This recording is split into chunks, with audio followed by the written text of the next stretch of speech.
O sea, en el módulo hemos hecho toda una tipología desde el derecho jurisprudencial, desde el control de constitucionalidad y en el marco de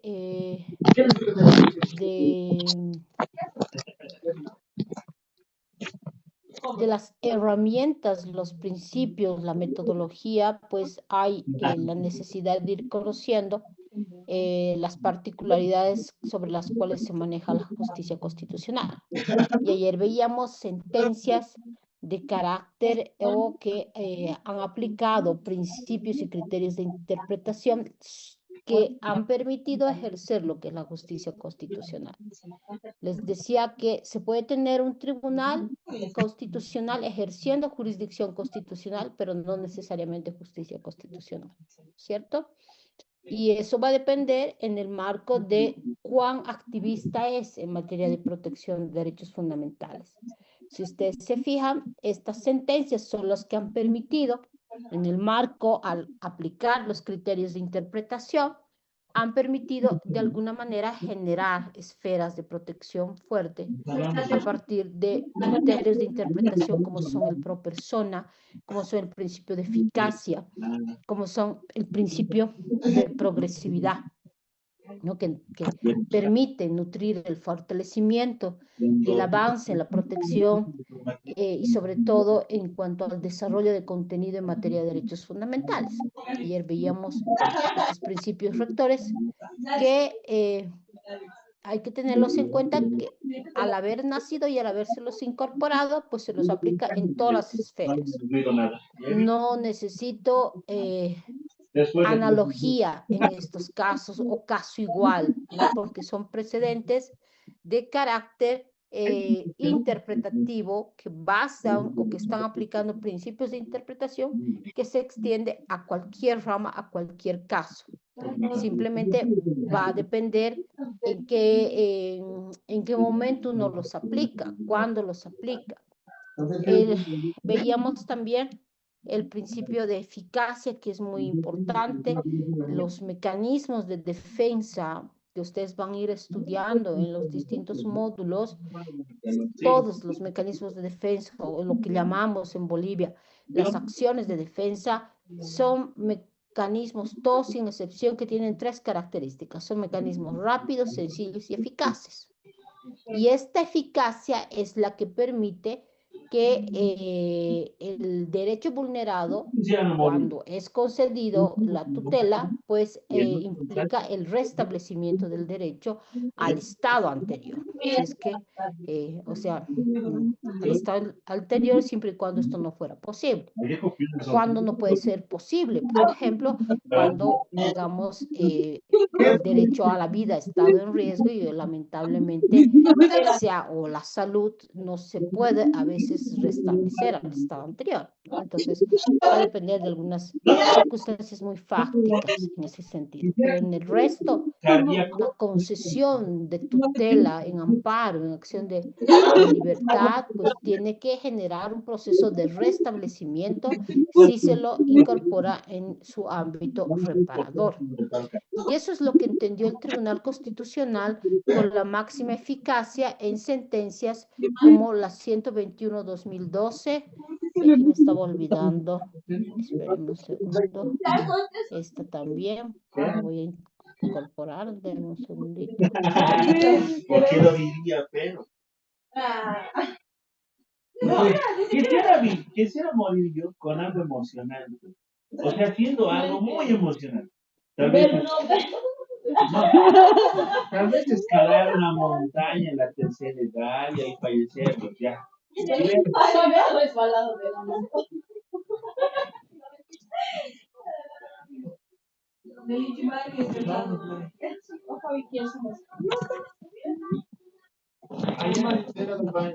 En el marco de la aplicación de la eficacia de los fallos, les decía, hay dos ejemplos muy, muy importantes en materia de protección. La 121, miren cómo el tribunal la entendió a partir de la eficacia. En un caso donde se demandaba la vulneración del derecho a la propiedad, porque este accionante denunciaba que en el caso se había logrado ganar a través de los mecanismos ordinarios la declaratoria en un proceso de reivindicación de derechos de propiedad. Quien gana este proceso, pues se emite una sentencia que lo declara propietario, ¿no? Había una declaratoria de propiedad y se dice que es Juan el propietario, un proceso de reivindicación de derecho propietario. ¿Qué es lo que se demanda en este caso? Se demanda la tramitación que había sido como que una tramitación que la costumbre misma había generado este procedimiento. Es decir, que cuando uno obtenía la declaratoria de propietario, pues para lograr la eficacia tenía que volver o iniciar otro procedimiento que vendría a ser el desapoderamiento de quien estaba en poder del bien inmueble. Entonces aquí el tribunal entendió que no tenía sentido que fruto de una declaratoria de un proceso de reivindicación de derecho propietario, el que ha sido declarado como propietario del bien inmueble tenga que abrir otro proceso, porque eso es lo que se tramitaba, iniciar otro proceso para lograr la eficacia del fallo, para lograr, en este caso, el desapoderamiento. Y ahí el tribunal entendió que el contenido esencial del derecho a la propiedad no solo es el derecho a ser considerado como propietario, sino el derecho a ejercer ese título, el derecho a usar y obviamente oponerlo ante todos y fundamentalmente a poseer el bien inmueble. Entonces ahí esta sentencia es muy interesante que desarrolla esto que se llama el principio de eficacia, ¿no? El mecanismo debe lograr el máximo desarrollo en o mejor dicho, la plenitud del derecho. Y aquí, obviamente, el razonamiento que se hacía por parte de las autoridades judiciales no era un razonamiento que estaba generando, más bien mermando esta eficacia que debería tener el derecho, en este caso, a la propiedad. Otro de los casos es el relacionado a la eficacia de los fallos que se contiene en la sentencia 15/2018-C2, una sentencia muy interesante que construye a partir del derecho a la eficacia de los fallos, el derecho de acceso a la justicia, entiende que toda resolución judicial al momento de resolver un caso y emitir una sentencia, la parte dispositiva debe ser lo más clara y precisa posible, ¿no? Determinante, en el sentido de que a partir de esa determinación se pueda cumplir la sentencia en la medida de lo determinado.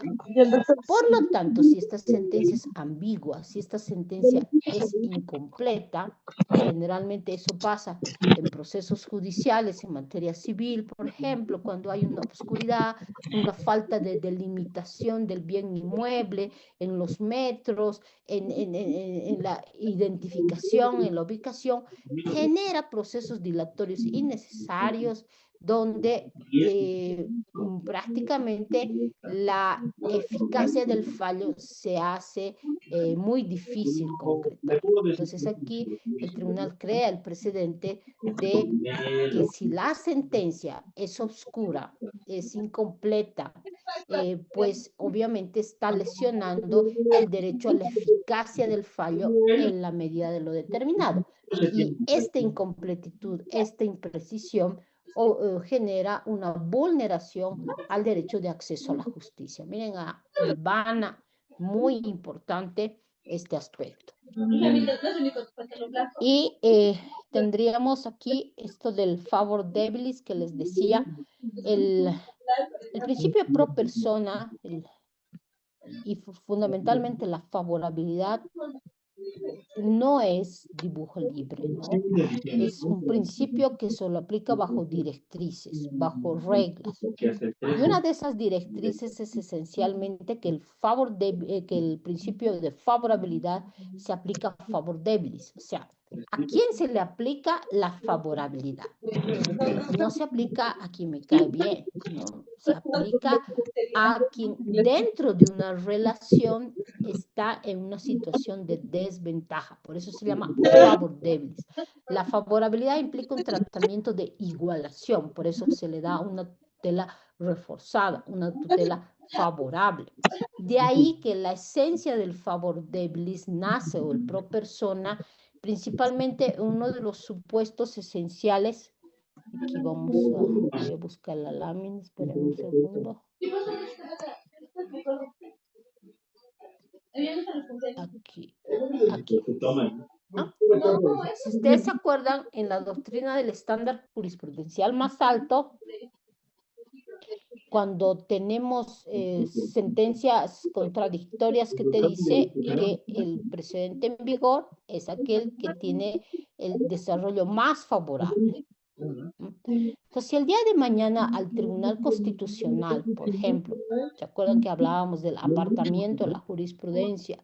Si el día de mañana al Tribunal Constitucional se le ocurre, al momento, por ejemplo, de querer unificar jurisprudencia, querer reconducir, ¿no? Hemos visto cómo a veces las famosas reconducciones reconducen al estándar bajo. Entonces, lo mismo puede pasar en un intento de unificación de jurisprudencia, donde existiendo dos precedentes contradictorios, el tribunal decida vincularse al precedente de estándar bajo. Eso sería muy lesivo, ¿no? Muy lesivo y contrario al principio de progresividad que rige en materia de protección de derechos fundamentales y fundamentalmente que parte desde el pro persona. Entonces, para eso hay que tener en cuenta que los niveles de relacionamiento son los que justifican la aplicación favorable. Por eso siempre es favor débilis. En el caso del relacionamiento entre la persona y el Estado es un ejemplo fundamental del por qué, por ejemplo, en materia de garantismo en lo penal, hay una suerte de un conjunto de garantías vinculadas al debido proceso que fueron, ¿no? Un poco construidas a quién, a la persona, porque se está mirando el nivel de relacionamiento que tiene frente al Estado y su poder punitivo de persecución. Entonces necesitabas resguardar, ¿no? Unos lineamientos esenciales para asegurar este pro persona y este favor débilis. Entre la persona y el Estado, ¿quién está en relación de asimetría? El favor débilis mira eso, te ayuda a identificar quién en la relación está en una situación de asimetría. Entonces, en el ejemplo de persona-Estado, por ejemplo, un procedimiento disciplinario, un procedimiento administrativo sancionador, el favor debilis o el principio o el criterio de favorabilidad o interpretación favorable, ¿para quién va a ser? ¿Va a ser para el Estado o va a ser para la persona? Sin duda alguna es para la persona, ¿no es cierto? Porque debo mirar quién está en esa situación en desventaja. El asunto se complica un poco más cuando el problema se suscita no ya únicamente entre la persona y el Estado, sino esencialmente entre sujetos procesales. Y bajo la lógica del estándar más alto, pues lo mismo tengo que aplicar en entendido de que el pro persona va a ser siempre potenciando en el marco de identificar claramente quién está en situación de desventaja. Por eso es que en muchos casos es el legislador que ya razona esto. Un ejemplo, por ejemplo, de esto de cuando tengo sujetos, los típicos casos de procesos civiles, procesos penales, ¿no? Los dos sujetos, imputado, víctima. ¿Cómo hago? Pues ahí veo los niveles de relacionamiento, ¿no? Y debo identificar quién está en situaciones de desventaja. En materia laboral es un claro ejemplo entre los sujetos, trabajador, empleador. De ahí porque el legislador ha adoptado ciertos criterios pro persona. ¿A quién? Al trabajador. ¿Cuáles? Inversión de la carga de la prueba. ¿No es cierto? Ese es un claro ejemplo de aplicación favorable. ¿A quién? Siempre al que está en situación de desventaja. Entonces, la favorabilidad se mide en función a lo que quiero llegar, al favor debilis. Esa es una decisión coherente con el principio pro persona. En materia laboral es un caso. En los temas de violencia, ¿no? En los temas de violencia, el favor debilis igual se mide en ese sentido. Y un ejemplo muy concreto en los temas de violencia, en diligencia investigativa, es que se ha establecido, por ejemplo, a partir de la prohibición de revictimización, que las víctimas están en situaciones de desventaja, sin duda alguna, porque hay alguien que está en una relación de poder, ¿no? Por eso ejerce violencia. Entonces, en esos contextos, ¿cómo genero ese proceso de favorabilidad o de igualación sin considerar de que me estoy parcializando, ¿no? O estoy lesionando otros derechos? Este nivel de relacionamiento es un poco más complejo porque son dos sujetos a los que se les tiene que buscar ese equilibrio, ¿no es cierto?, para evitar el desbalance. Pero cuando hay desbalance, cuando hay desigualdad, entonces, ¿qué hago? Ahí estoy en la obligación de adoptar un trato preferente para generar la igualación. Y uno de los ejemplos que se da en temas de violencia es el haber construido, por ejemplo, la doctrina de la máxima oficiosidad con la que debe actuar el Ministerio Público en temas de violencia. Claro que sí, porque ahí no podría hablar de inversión de la carga de la prueba a título de querer equiparar el relacionamiento. Es una víctima que está en situación obviamente de desventaja, pero para el asunto de la investigación no puedo hablar de inversión de la carga de la prueba como se habla en temas de laborales, ¿no es cierto? Sino que aquí, ¿por qué? ¿Por qué no podría ser esto? Porque voy a romper un principio esencial que es el principio de presunción de inocencia. En el caso de presunción de inocencia, a partir del principio de presunción de inocencia, quien acusa debe probar, ¿no? Que es culpable la persona contra la quien se está iniciando una denuncia penal. Esa es la regla en observancia del principio de presunción de inocencia. Pero esto no lo puedo yo invocar y aplicar en las mismas condiciones en temas de violencia. Por lo tanto, porque no le puedo decir a la víctima que pruebe su agresión.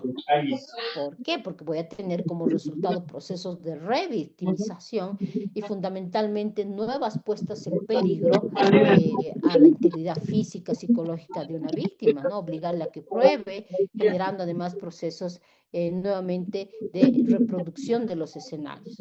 Entonces, es ahí donde la doctrina entiende que, pues, como no le puedo decir al acusado que pruebe su inocencia y tampoco a la víctima de violencia que pruebe su agresión, entonces quien tiene, para generar el equilibrio, quien tiene que tener la máxima oficiosidad de la investigación, por ser proactivo en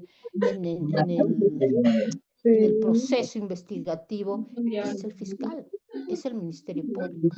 Entonces, fíjense cómo la favorabilidad va a ir dimensionándose siempre a partir de un favor débil, siempre. Nunca podría aplicarle la favorabilidad al Estado. Ahí estaría razonando a la inversa, estaría razonando mal y mal en parte. Esperanza Milagro. Y el escenario se complica mucho más, ¿no? Y aquí viene esto, bien importante tenerlo en cuenta, cuando mis sujetos que están en colisión, las personas, pertenecen a grupos de prioritaria atención. En el caso del estándar más alto, por ejemplo, aquí se torna esto mucho más complejo. ¿Por qué? ¿A quién voy a aplicar la favorabilidad? Cuando ambos sujetos reclaman y tienen ganado por sí solo, por su condición de pertenecer a estos colectivos, tutela favorable. O sea, o no, mejor dicho, aplicación favorable reforzada. Caso, niña y persona adulta mayor. Ambos provienen de colectivos que buscan o que tienen ganada la tutela reforzada, la protección reforzada. Entonces, la favorabilidad, ¿cómo soluciona para aplicar el estándar más alto? En colisión de derechos o en temas de jurisprudencia contradictoria.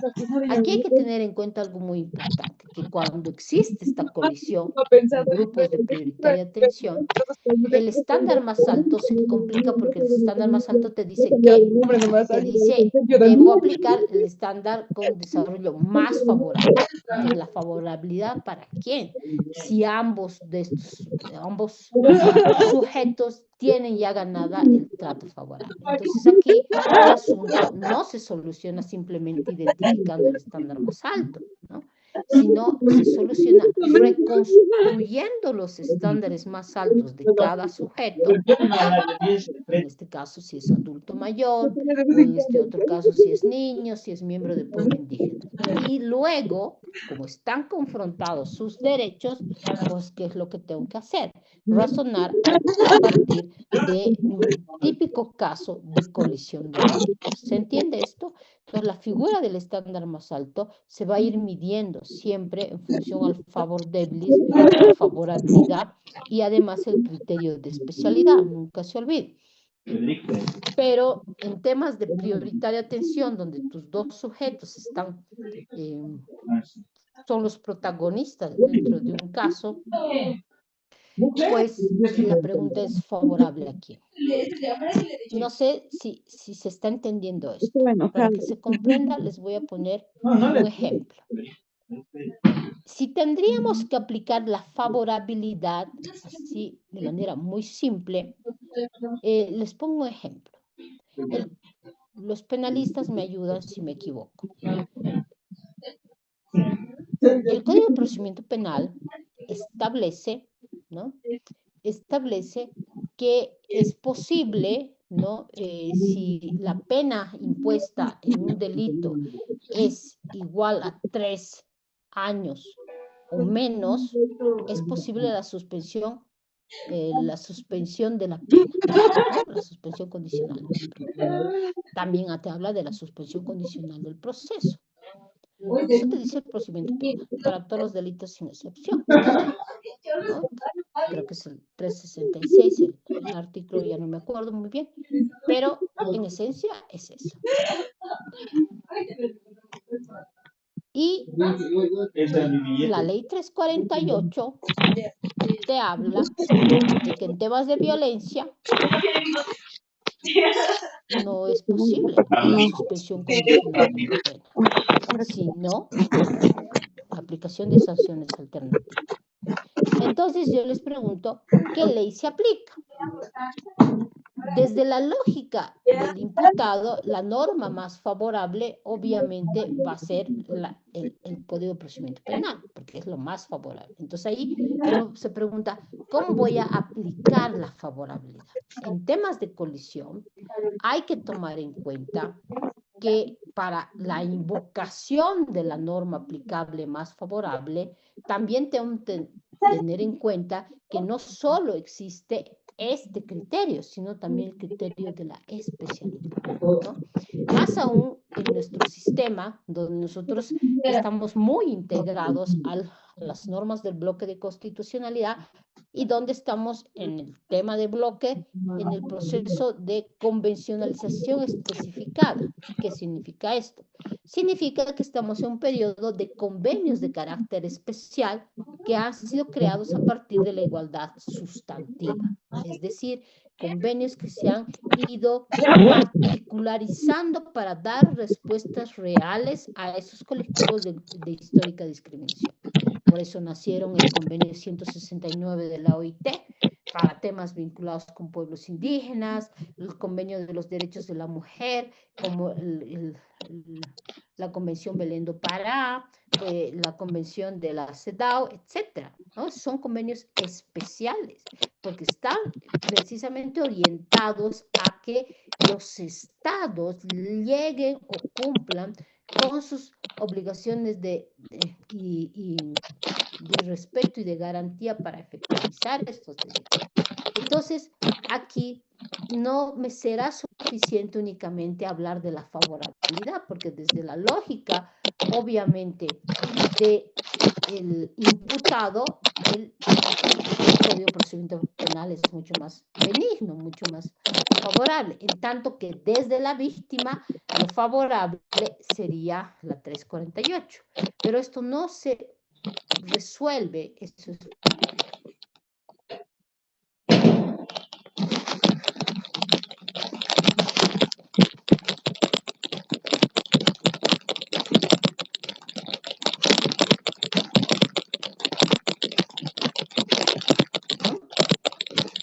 tienen que saber de que la jurisprudencia, y ahí viene esto de lo sustantivo, hemos dicho que el precedente constitucional es para su vinculación, se rige bajo los criterios de analogía fáctica, ¿no? Y solo en casos de precedente constitucional de carácter sustantivo se exige la analogía fáctica. Entonces, en este contexto, es en los casos de precedente de carácter sustantivo donde la analogía, la exigencia de caso similar es importante. ¿Esto qué significa en temas de vinculación al precedente? Significa que el día de mañana no voy a poder aplicar, ¿no?, en temas de violencia que se razonan bajo la particularidad del delito, no voy a querer aplicar precedentes que han sido creados para el resto de los delitos sin esa especificación o esos caracteres muy particulares que se razonan en temas de violencia. Entonces, el día de mañana, para la invocación del precedente más favorable, tendré que tener también en cuenta, ¿no?, ciertos elementos de analogía fáctica, porque estamos hablando de ¿qué? De precedentes de carácter sustantivo. ¿Se entiende esto?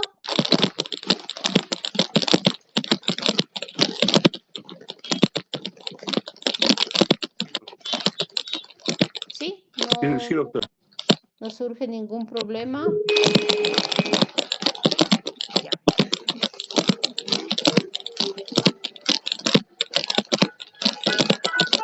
Veamos esto. Estábamos aquí.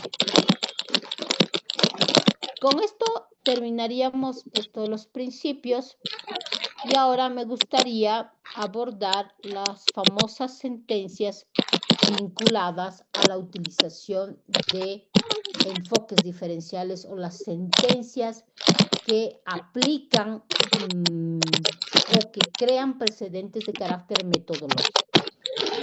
Las sentencias que han creado enfoques o metodología para el razonamiento jurídico en materia de derechos fundamentales son varias.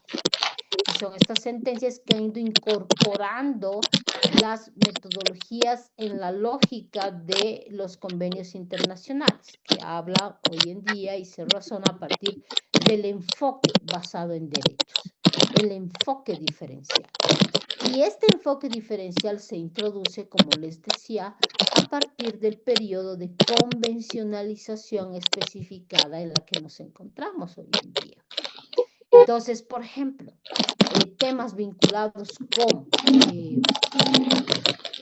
niños, temas vinculados con personas adultas mayores donde el criterio es etario, es decir, la edad, es que se ha creado el enfoque generacional. Es decir, que el razonamiento jurídico ya no puede razonar en abstracto, razonar en sujeto abstracto sin visibilizar sus particulares situaciones de vulnerabilidad. De ahí nace, ¿no? ¿Para qué?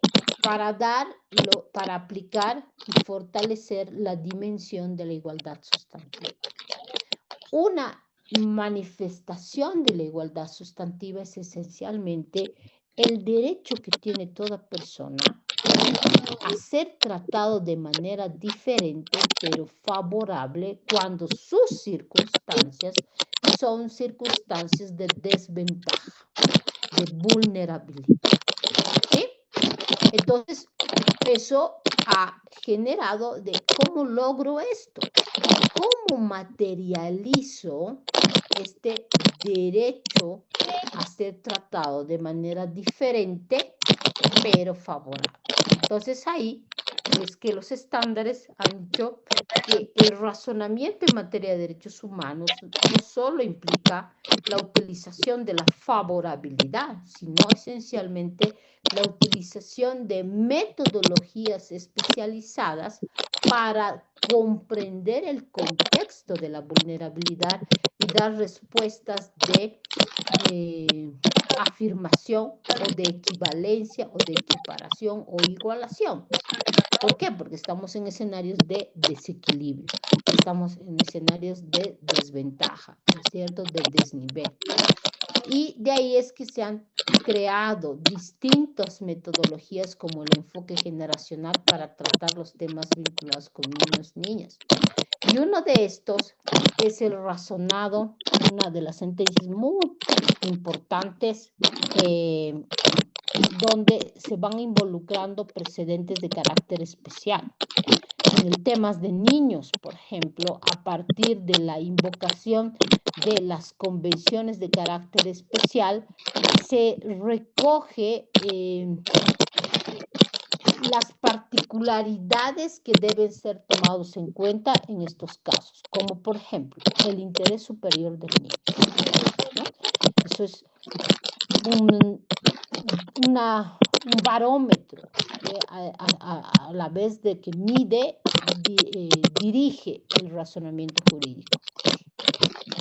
Y el Tribunal Constitucional lo ha señalado en sentido de que en la sentencia 2568-2010, para razonar el principio de interés superior del niño, debo además tomar en cuenta un elemento sustancial en temas de niñez y adolescencia, que es partir de que los niños y los adolescentes ya no son objeto de protección. ¿Sí? Debo dejar de razonar bajo una lógica de tutela, es decir, tutelaje. Se considera los seres que todavía están en procesos de desarrollo, a que hay que protegerlos, que no saben lo que piensan o lo que dicen o lo que quieren. Y eso es lo que con esto rompe, ¿no? El convenio o la Convención de los Derechos del Niño para incorporar la consideración de que los niños y los adolescentes son sujetos de derechos, ¿no? Cuyo ejercicio de esos derechos está un proceso en el marco de la autonomía progresiva de la voluntad. ¿Y qué te dicen los pactos? En esta materia te dicen que para medir, para materializar el interés superior del niño, debo ayudarme y debo razonarle en función a la autonomía progresiva de la voluntad. ¿De quién? De estos niños. Y una manifestación de la autonomía progresiva de la voluntad es precisamente el derecho a ser oído, ¿sí? Que generalmente es lo que más se vulnera en temas de niños. Se decide por él, porque no se los está considerando como sujetos de derechos, sino como objeto de protección. Entonces, mire, hay un cambio de criterios y paradigmas en estos temas que son necesarios incorporarlos. Y eso es lo que hizo la justicia constitucional cuando se vinculó a estos estándares internacionales en un caso muy importante, emblemático, que es el caso de la sentencia 2568-2010-R, que por primera vez incorpora al principio de autonomía progresiva de la voluntad como una norma de procedimiento a la vez de que la reconoce como un principio, ¿no? Para definir lo que es el interés superior del niño. ¿Cómo se manifiesta toda esta teoría, ¿no? y además esta metodología? Se manifiesta en un caso concreto. ¿Cuál es el caso concreto? Es el caso de una niña que fue agredida, denunció ser víctima de abuso sexual, creo que por su padrastro. Entonces, esta niña en la escuela cuenta a su maestra que sufría abuso sexual de su padrastro y que ella ya no quiere volver a su casa. No quiere volver a su casa porque no se siente segura. Entonces la directora o la profesora le avisa a la directora y la directora lo que hace es avisar a la Defensoría de la Niñez y la Adolescencia. Entonces la Defensoría, como medidas rápidas que debe tomar, lo que hace es determinar de que, ¿cómo se llama? Una medida de acogimiento, ¿no? En un centro de acogida, y dispone antes de eso, ¿no? O sea, determina que ya no va a volver a la casa, pero en paralelo notifica a la madre, ¿no? Notifica a la madre, la llaman y bueno, la madre lo que hace es decir, querer llevarse a su hija, porque además ella es la que está, porque la niña además está a su cargo. Y la Defensoría se niega, alegando el interés superior del niño, se niega. Entonces, ¿qué hace la madre? La madre interpone una acción de libertad. Miren qué interesante este caso. Interpone una acción de libertad en representación de su hija. ¿Por qué? Porque ustedes saben que desde la lógica del derecho civil, los menores de edad no pueden ejercer procesalmente sus derechos, ¿no es cierto? Lo hacen a través de sus tutores o sus padres. Y en este caso, lamentablemente en Bolivia no hay la posibilidad de que un menor de edad pueda interponer directamente un amparo, por ejemplo. Así, legalmente en la ley no está establecido. Necesitamos una interpretación y aquí el tribunal empieza con este razonamiento. Empieza con este razonamiento en sentido de que si bien la madre había interpuesto la acción de libertad en representación de su hija, atinadamente en este caso el juez de garantías solicita u ordena la presencia de la niña, ¿no? Y obviamente a la niña, cuando se iba a determinar si la Defensoría actuó bien o mal, lo que hace el juez de garantías es preguntar a la niña por qué no quería volver a su casa. Entonces, la niña lo que hace es manifestar que ella no quiere volver porque no se siente segura, ¿no? Porque además ella le ha avisado a su madre, ¿no? De que es objeto de abuso sexual y su madre obviamente no ha hecho nada. Entonces, ahí es donde el Tribunal Constitucional, en este caso, recoge, ¿no? La obligación, establece un precedente constitucional que en casos de niños, niñas, donde sus derechos estén comprometidos y además haya cierta controversia o conflicto de intereses con sus padres, pues entendió que hay la necesidad de generar un procedimiento, una norma de procedimiento para fortalecer la autonomía progresiva de la voluntad y fundamentalmente para generar el derecho a ser oída.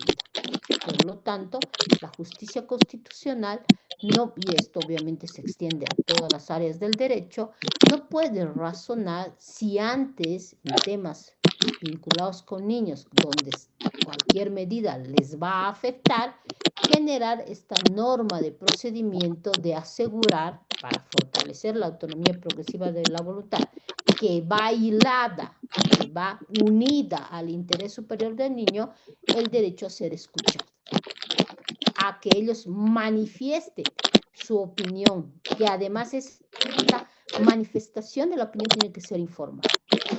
Esa opinión, obviamente, no necesariamente es determinante para el juez, pero sí es muy importante considerarla y evaluarla, ¿no es cierto? Sobre todo hay que tener mucho cuidado cuando estamos hablando de niños y en temas de guarda, donde a veces hay mucha alienación parental que puede estar de por medio, ¿no? Y eso el juez, como es un juez especializado, lo tiene que considerar muy bien. Pero ¿qué hace esta sentencia? Esta sentencia es importantísima porque introduce el deber de actuación como norma de procedimiento de asegurar el principio de autonomía progresiva a la voluntad y fundamentalmente el derecho a ser oído. Entonces, mire, es una metodología con la que se debe razonar y analizar muy bien muchos temas vinculados a niños, ¿no? A niños, adolescentes. Y esto el tribunal pues lo fortaleció mucho y a partir de esta sentencia pues genera este precedente que no solo se refiere a temas de justicia constitucional, sino también tiene que tomarse en cuenta en todas las áreas del derecho, que lo extiende, ¿no? En esta sentencia.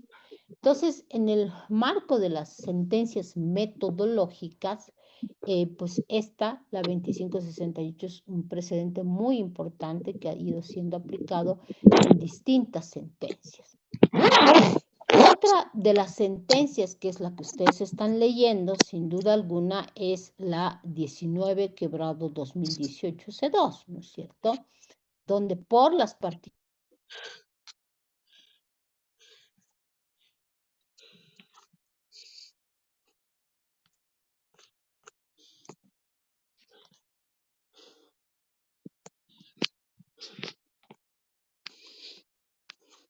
analizar la temática a partir de la utilización de metodologías especializadas.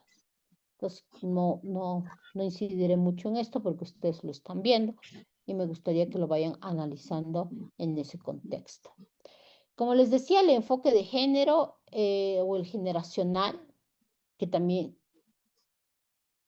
se lo aplica por el concepto de edad, ¿no? Y aquí está también el tema de los adultos mayores que ayer veíamos y como el tribunal, por este contexto, en esta sentencia de la señora del ascensor, aplica la favorabilidad y entiende que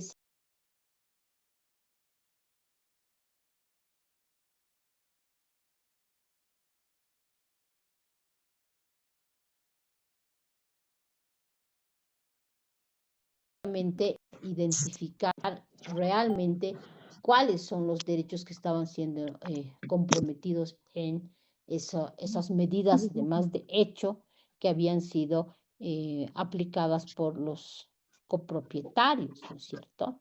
Entonces, ahí el tribunal pues refuerza muy bien, se vincula directamente a los precedentes de carácter especializado y construye y reconstruye, mejor dicho, lo que es el derecho a la vida, a la vejez con dignidad, ¿no? Un derecho que nunca fue demandado por el accionante, pero le permitió al tribunal, a partir de la favorabilidad y del jura novit curia, incorporarlo. Otro de los ejemplos que obviamente los vamos viendo es el llamado el enfoque de género, ¿no? Esto que se toca en temas de violencia, y aquí el Tribunal Constitucional ha ido emitiendo bastantes sentencias de carácter especializado, y ojo, aquí sí tengo que tomar en cuenta de que el precedente siempre tiene que, si se toca de temas de violencia, debe ser un precedente que no solo se mide a partir de la favorabilidad, sino también a la especialidad, ¿ya? Ejemplo, ¿no? Medidas cautelares. Todas las instituciones del derecho penal tienen que ser razonadas a partir de un enfoque de género y a partir de las circunstancias prácticas que implica esto. Y eso es lo que pasó con la sentencia 394-2018 C2, donde el tribunal entiende que se debe adoptar o incorporar otro elemento para determinar los riesgos procesales. Ustedes saben que en el tema de medidas cautelares, las medidas cautelares son instrumentales, son temporales, etcétera, pero fundamentalmente están orientadas a los riesgos procesales, riesgos del proceso, ¿no? ¿Por qué se justifica una medida cautelar? Porque está queriendo asegurar la averiguación de la verdad, la presencia del imputado. De ahí por qué, si hay riesgos de fuga o de obstaculización, es legítimo limitar, ¿no?, el derecho a la libertad y ordenar una detención preventiva. Pero la 394 se dice que esto no es suficiente en temas de violencia, en temas donde hay víctimas de violencia, donde no está en juego únicamente esos riesgos procesales del proceso en sí, sino que en los casos de violencia, pues también está comprometido la integridad física, ¿no?, psicológica, la vida misma de las víctimas. Y por lo tanto, de acuerdo a los mismos estándares, se establece que las medidas cautelares tienen una finalidad, no es un fin en sí mismo, son instrumentales, ¿no? Y por lo tanto, dentro de esa instrumentalidad, persiguen un fin, ¿no? El aseguramiento, por ejemplo, la presencia, que son fines procesales. Y ahí es donde el tribunal entiende que en temas de violencia, ¿no?, violencia sexual, violencia intrafamiliar, etcétera, se tendrá que tomar en cuenta también no solo los riesgos procesales, sino también el riesgo a la víctima. Ya que el tribunal razona, ¿no?, que para disponer, por ejemplo, una medida de detención preventiva, no solo debo tomar en cuenta los riesgos procesales, sino también la situación de vulnerabilidad de la víctima y los riesgos hacia ella. Y establece un precedente constitucional donde se debe mirar, ¿no?, la actuación del acusado antes, durante y después con relación a la víctima para medir los riesgos procesales. Esto, ¿cómo se entiende y cómo se justifica? Por las particularidades del delito, ¿sí?, por las circunstancias fácticas del escenario. Estamos hablando de víctimas de violencia, ¿no?, en sus distintas manifestaciones, que no es lo mismo como ocurre en otros delitos, ¿no?, donde no hay propiamente un riesgo a la vida, a la integridad. Entonces, eso amerita la especialidad a razonar de manera diferente. Y obviamente el tribunal ha emitido esta sentencia, la 394-2018 S2, donde las medidas cautelares tienen ya un barómetro especializado, ¿no?, específico. Lo mismo pasa con la sentencia 17 quebrado 2019, que es una sentencia duramente criticada, muy criticada por, por muchos abogados, ¿no?, porque no entendieron esto de lo que les decía del principio del ir más allá en temas de derechos. Es posible, ¿no es cierto? ¿Por qué? Porque el principio de congruencia tiene cierta flexibilización en estos temas. Y esta sentencia, la 17, hace o crea un precedente constitucional esencialmente vinculado al problema jurídico integral. ¿Qué implica? Que cuando se demandan temas de violencia, el juez, el juzgador y obviamente el resto de las autoridades también, lo razonó el tribunal con la 17, dice que en la justicia constitucional el juez constitucional y también el tribunal constitucional debe razonar el caso a partir del problema jurídico integral. Es decir, como estamos en situación de asimetría, ¿no?, el caso no debe ser analizado únicamente a partir de la causa de pedir, sino también a partir de, para generar un equilibrio de los derechos de la víctima. ¿Con qué finalidad? ¿Con qué finalidad? La finalidad que se sustenta este razonamiento y este precedente es que el Estado boliviano debe cumplir con las obligaciones de respeto y garantía que tiene con los convenios de carácter especializado, ¿no? Y por lo tanto, en el caso concreto, debe verificar si acaso el proceso en concreto está cumpliendo o no está cumpliendo con todos esos estándares de protección en temas de víctima. Por ejemplo, la debida diligencia, ¿no? Y ahí en esta sentencia crea esto se vincula a los estándares de debida diligencia y además introduce una metodología, ¿no?, una forma de razonar el derecho o el problema jurídico en específico, que es a partir del problema jurídico integral. ¿Se entiende? Se las recomiendo esta sentencia para que la lean y ya con la lectura que ustedes tienen que irla aplicando, pues van a poder prácticamente de manera mucho más fácil ir identificando los precedentes constitucionales. Y finalmente me gustaría un poco abordar, que sé que ustedes no estoy siendo muy precisa, incidir mucho en esto porque sé que ustedes lo van a ir abordando en los diferentes temas, ¿no?, en los diferentes módulos que vayan llevando, pero sí como una forma de introductoria. El enfoque intercultural, como ustedes bien saben, pues se lo aplica en temas de pueblos indígenas, ¿no? Hay la necesidad de razonar el derecho a partir de una mirada plural. Y ha sido el Tribunal Constitucional la que ha incorporado, ¿no?, ha incorporado la metodología de la interpretación plural y ha establecido la necesidad de razonar bajo un enfoque intercultural en dos supuestos. El primero, cuando miembros de pueblos indígenas, ¿no?, van a ser sometidos al derecho ordinario, a la justicia constitucional probablemente, o a la penal, o a la civil, o a la familiar, etc.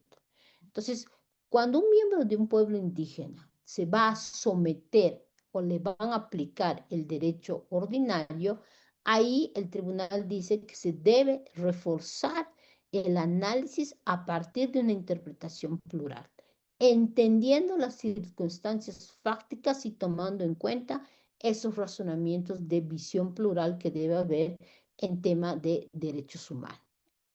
Ese es un supuesto. El otro supuesto es cuando se determina que en temas vinculados a pueblos indígenas también se debe tomar en cuenta el enfoque intercultural cuando miembros de pueblos indígenas, ¿no?, o terceros alegan la lesión de derechos fundamentales por ejercicio de los sistemas jurídicos de las naciones y pueblos indígenas originarios y campesinos. Es decir, cuando se trata, por ejemplo, de acciones tutelares donde se está demandando que el ejercicio de la JIOC ha sido abusivo, ha sido arbitrario.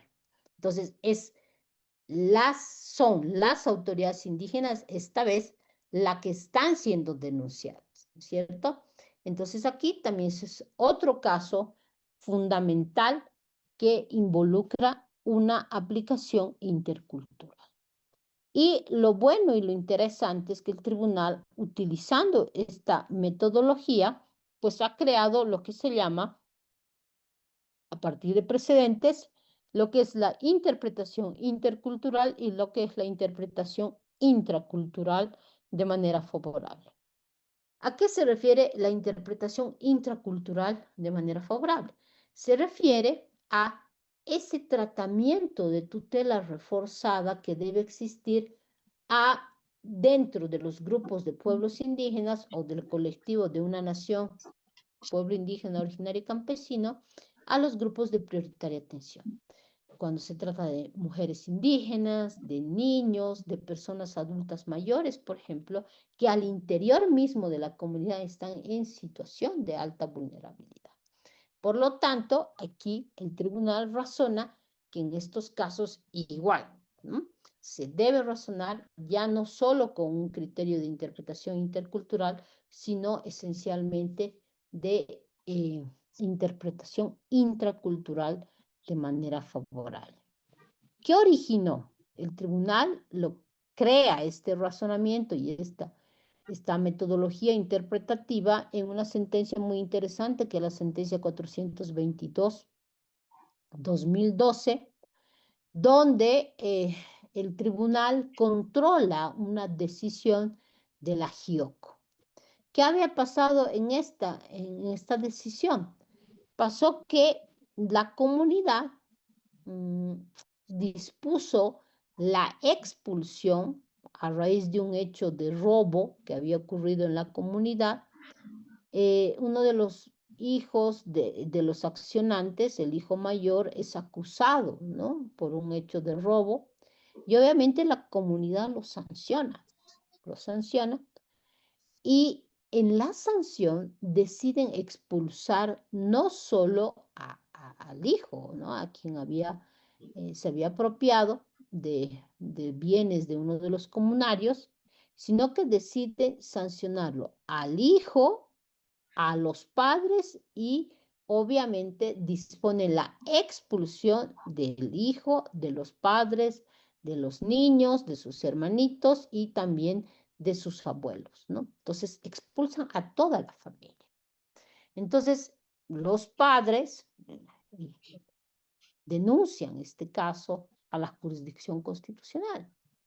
Y ahí el tribunal entiende, ¿no?, que controla, ¿no?, incorpora el criterio de el control de la razonabilidad de la decisión, también, ¿no?, de decisiones emergentes del ejercicio de la GIOC, y determina que pues la expulsión en el marco de su misma cosmovisión tenía que ser aplicada primero a casos graves, y que estos casos graves, sin duda alguna, no podía extenderse, perdón.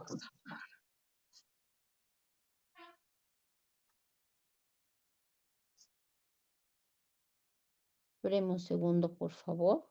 No sé si se ha cortado. ¿Me siguen escuchando? Sí, doctora, normal. Sí, doctora. Ah, ya. Deme un segundito, por favor.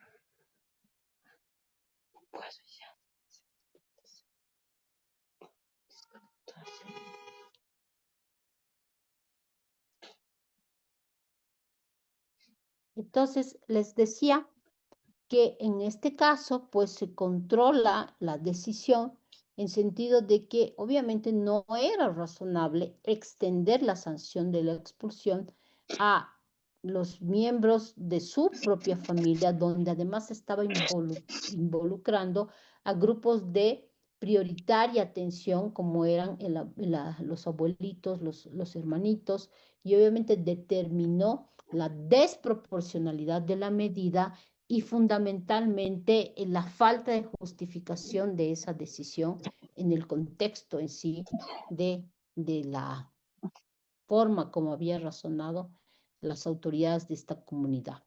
Entonces, fíjense, esto es bien importante al momento de ir analizando temas vinculados con pueblos indígenas, porque no podemos razonar el derecho únicamente desde una lógica occidentalizada o propiamente dicho de los derechos humanos, ¿no? Pues hay que razonarlo interculturalmente. Y esto pasó, por ejemplo, en casos donde, ¿cómo voy a entender el contenido esencial de los derechos humanos? ¿Y cómo los voy a querer aplicar a pueblos indígenas? Es como les comentaba con la sentencia 37-2013, ¿no? Cuando se pregunta, ¿qué es el derecho de acceso a la justicia para pueblos indígenas? ¿No? Lo mismo pasa para los otros derechos. ¿Cómo voy a entender, por ejemplo, el derecho a la defensa para asegurar el debido proceso, a la defensa en comunidades indígenas? Voy a entenderlo de la misma manera que se lo entiende en la lógica occidental, ¿no? Desde la lógica de los derechos humanos, es decir, el derecho a una defensa material, una defensa técnica. Vamos a entender de que hay que asegurarles un abogado. Ciertamente no, ¿no? Porque eso sería incorporar un razonamiento desde una mirada cultural que es totalmente ajena a las comunidades. Y aquí el tribunal razona y dice, pues evidentemente no implica el derecho a la defensa en ese sentido, sino es el derecho a que haya un debido proceso desde la misma lógica indígena y obviamente desde pueblos indígenas pues aseguran sus mecanismos de defensa, ¿no? Y cuando no se los no hay esa evidencia, pues ahí se podrá cuestionar, pero no tener el barómetro únicamente occidental. Lo mismo pasó en un caso vinculado a temas de debido proceso y motivación. ¿Qué pasó? Llega un caso al Tribunal Constitucional donde se alegaba que las autoridades demandadas, ¿no? Esto lo resolvió el Tribunal de Transición en la época del 2010 y del 2011, sí. ¿Qué había pasado? Que se denunciaba que las autoridades demandadas, que eran indígenas, habían vulnerado el debido proceso porque habían emitido una decisión sin motivación, sin justificación. Y obviamente los demandados o los demandantes, que eran miembros de la comunidad, presentaron como prueba un acta, ¿no? Un acta de la decisión de expulsión, donde evidentemente en el acta se decía que en la comunidad se había celebrado y que obviamente se había dispuesto la expulsión de Juana y Juan y que esto iba a cumplirse a partir de determinada fecha. Y ahí firmaban, ¿no? las autoridades. Entonces, el juez de garantías entendió que este escenario había vulnerado el derecho a la fundamentación y motivación de una decisión que estaba definiendo una situación jurídica basada en derechos fundamentales, como es la motivación. Y concedió la tutela, pues, obligándoles a pueblos indígenas a que emitan, a esa comunidad concretamente, a que emita una resolución debidamente motivada, ¿no? Entonces, fíjense, eso es razonar sin un enfoque intercultural. ¿Por qué? Porque mucho de la realidad de comunidades indígenas, todas su derecho siempre es en movimiento, ¿no? No son derechos escritos, estáticos. Y obviamente razonan a partir de los casos, ¿no? De los hechos mismos. Y obviamente, como es oral, pues ellos prácticamente fundamentaron y motivaron, ¿no? Explicaron por qué se iba a disponer la expulsión en el caso de estas dos personas que habían accionado. Pero lo que estaba reflejando el acta era precisamente un reflejo de lo que había sucedido, pero eso no significaba que la decisión no estaba fundamentada y motivada.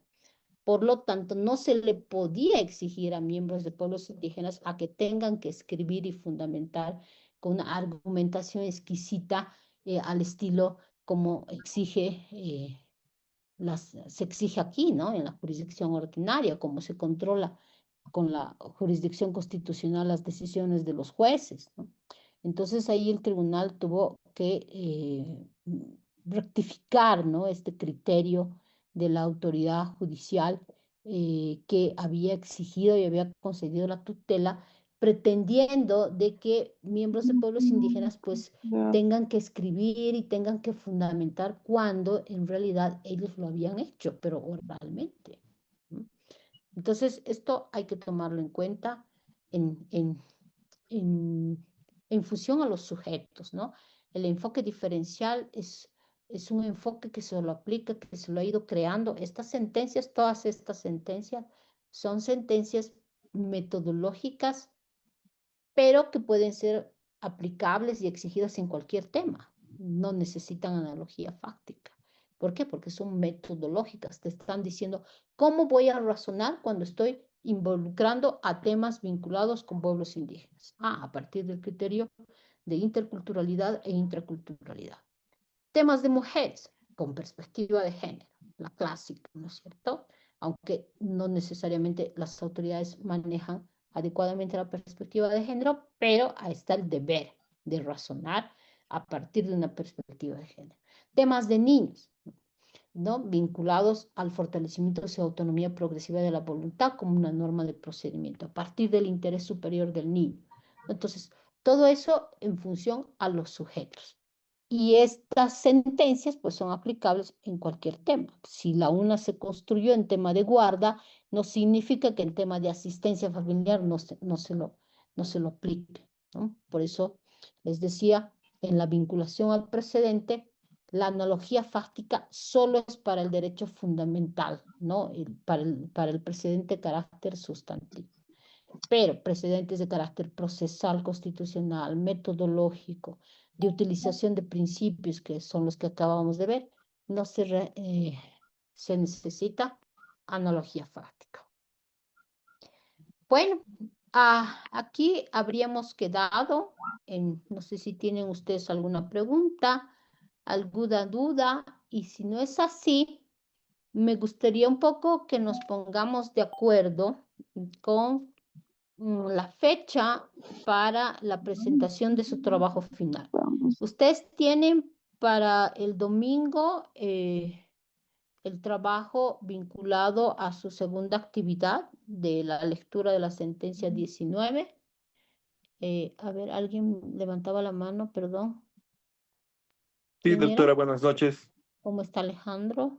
Doctora, buenas noches. Disculpe la molestia. Ahorita, Mire, yo soy el representante del curso y habitualmente siempre estoy participando en clases, tomando apuntes para socializar con los compañeros, pero por esta semana yo soy servidor público y hemos estado con bastante trabajo. No he estado tan al pendiente de todo porque he estado itinerante en el trabajo atendiendo sus clases. Le solicito, por favor, doctora, muy respetuosamente, nos pueda nuevamente establecer los lineamientos del trabajo que tenemos y el plazo y la evaluación más. Les ruego, por favor, doctora, apelando a su comprensión. Pues lo que estoy escuchando ahora es Sí, que no- justamente iba a eso, ¿no? Para que tengamos estos minutos pero para aclarar algunas cosas y fundamentalmente para, volver a la oficina, eso me dijo. No sé cómo están las cosas, pero ahí para hace un rato para ver. que ustedes puedan fortalecer a mí lo que me interesa en este módulo, que sepan manejar esto, ¿no? Del análisis estático de la jurisprudencia. La primera actividad que habían tenido y que ustedes han hecho es un análisis estático de la 2233. Y la segunda actividad les decía que es que utilicen ustedes la técnica de la reinversa que les había explicado y que para que hagan una práctica de la utilización de esta técnica de la reinversa, lean la 19, ¿no?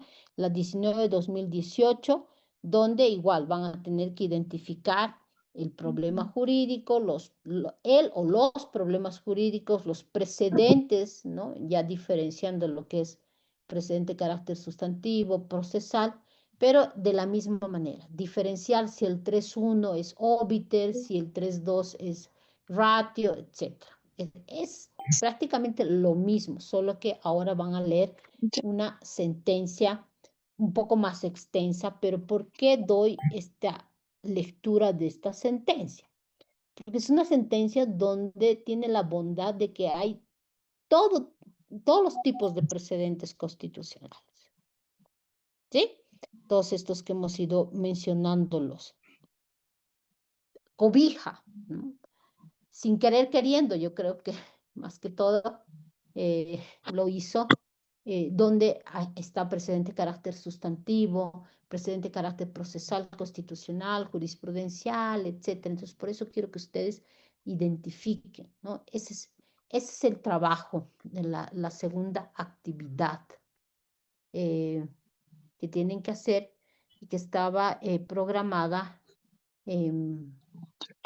para el domingo. Inicialmente estaba para el viernes, pero mejor para que ustedes puedan trabajar el fin de semana, va a ser para el domingo. Eso, aparte de esta actividad, tienen ustedes un trabajo final y es aquí donde quisiera que nos pongamos de acuerdo y ustedes me digan, la siguiente semana ustedes tienen ya otro módulo. Doctora, pasamos 2 semanas de clases y tenemos una semana libre. Ah, ya, Y entonces, sí, perfecto. Entonces, si ustedes quieren, podemos fijar un plazo para su trabajo final de 2 semanas. Sería, estamos a noviembre, podría ser hasta el 23 de noviembre, ¿les parece? Está bien. Su trabajo final. Ok, ok, ok. Me tienen que decir sí o do- no. domingo 23 de noviembre, doctora, sí, está Sí, bien. ya. Entonces, eso es, Alejandro, para aclarar las actividades pendientes que ustedes tienen. Tienen una actividad para este domingo que es el análisis de la 19. Y luego van a tener la actividad final, que es donde yo les voy a dar directrices para que ustedes complementen. Son 2 semanas que creo que es razonable para que ustedes presenten su trabajo. Doctora, disculpe, esta segunda actividad la vamos a subir a la plataforma, entiendo. Todavía no está Todos. habilitada la pestaña para subir el Sí. trabajo. ¿Sí? No, no Todavía. está. No está. Y para el trabajo final igual va a habilitar la pestaña con Igual. las consignas para que podamos cumplir lo que usted dispone. Correcto, correcto. Muchas gracias, doctor. Siempre voy a ponerles las directrices, ¿no? En esto de la 19, aunque les he estado explicando la 19 verbalmente, pero hoy, esta noche, terminando la clase, la voy a poner de manera escrita, no se preocupen, y voy a habilitar también para que ustedes puedan subir. Por ahí alguien ya ha leído la 19 y ya quiere subirla, entonces la subiré hoy día mismo. No se preocupen de eso. Ahora tiene levantada Iván Blanco la mano y luego tenía un pedido en el chat bueno, hay alguien que recién se está enterando, ¿no? Evania Salazar recién se está enterando. Evania no ha estado asistiendo a clases. Esto está repitiendo cada clase las sentencias, Evania. Iván Blanco, ¿qué es lo que decía? ¿O levantó su mano? Sí, no solo una consulta. Con relación a la segunda actividad, ¿vamos a realizar igual un marcado dentro de la misma sentencia como en la primera actividad o vamos a Sí. analizar por separado en un otro documento? No. Había aclarado bien que se acostumbren a hacer el análisis dentro de la sentencia, porque es que tienen que leer a partir de la técnica de la reinversa. Entonces, en la sentencia ustedes citen, pinten, vean la manera más pedagógica para hacer para diferenciarles. Decía, haciendo con una flecha, con un corchete, uno puede, o pintando de diferente manera, diciendo, bueno, el verde es ratio, el lila es obiter, si ustedes quieren, lo pueden hacer así. Ya para la identificación del problema jurídico, ¿no? Inclusive hasta para la identificación del precedente constitucional o los tipos de precedentes, simplemente lo pueden pintar y decir precedente de carácter sustantivo. Para la identificación de los problemas jurídicos, ahí sí pueden escribir, ahí sí podrían involucrar, ¿no? Que la pregunta es, ¿qué problemas jurídicos resuelve la sentencia? Eso también tienen que acostumbrarse, porque la técnica de la reinversa exige eso, saber formular el problema jurídico. Entonces, en eso sí, Iván, para el tema de la identificación de los problemas jurídicos, ustedes pueden utilizar un Word, pero lo que no quiero es que me agarren en un Word y me copien todo de nuevo la sentencia, o sea, eso es innecesario. Doctorita, una consulta. Sí. Si convertimos la sentencia a Word y ahí pintamos y ponemos comentario para identificar cada una de las partes, ¿estaría bien o esa identificación con colores tendría que ser en PDF igual? No, pues no hay problema si lo vuelven eso a Word. Lo que yo no quería es que me pongan, me typeen de nuevo, me escriban de nuevo.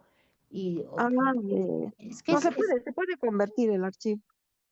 claro, se puede hacer digitalmente, usted está más familiarizado. Yo como lo haría, yo agarro, imprimo mi sentencia y voy, bueno, yo por mi edad y por todo, ¿no? No manejo mucho esto de la tecnología, pero sí es posible, o sea, o hacer digitalmente, le pongo una flechita, ya es habilidad de ustedes, pero yo agarraría, lo imprimo y le pongo mis flechas lo pinto de un solo color y luego le saco foto y listo, lo subo. Eso haría yo. Pero si ustedes quieren manejar, es lo que usted está diciendo, le entiendo, un PDF, lo convierte en Word y ahí puede pintar, puede poner flechitas, no lo sé. Perfecto, eso es válido. Lo que no quiero es que hagan una reconstrucción y me pongan, porque alguna vez he recibido ese tipo de trabajos donde me pusieron ratio, ¿no? Y me extrajeron unos párrafos y no se explicaba, no se entendía bien. Claro, Eso tiene que ser dentro de la sentencia. Gracias, doctor. es más fácil dentro de la sentencia. Alguien, no sé si aclaré, Iván, Sí, gracias, profesor. y bueno, para su compañera Ivania, que creo que no está enterada de las sentencias, pues volveremos a repetir.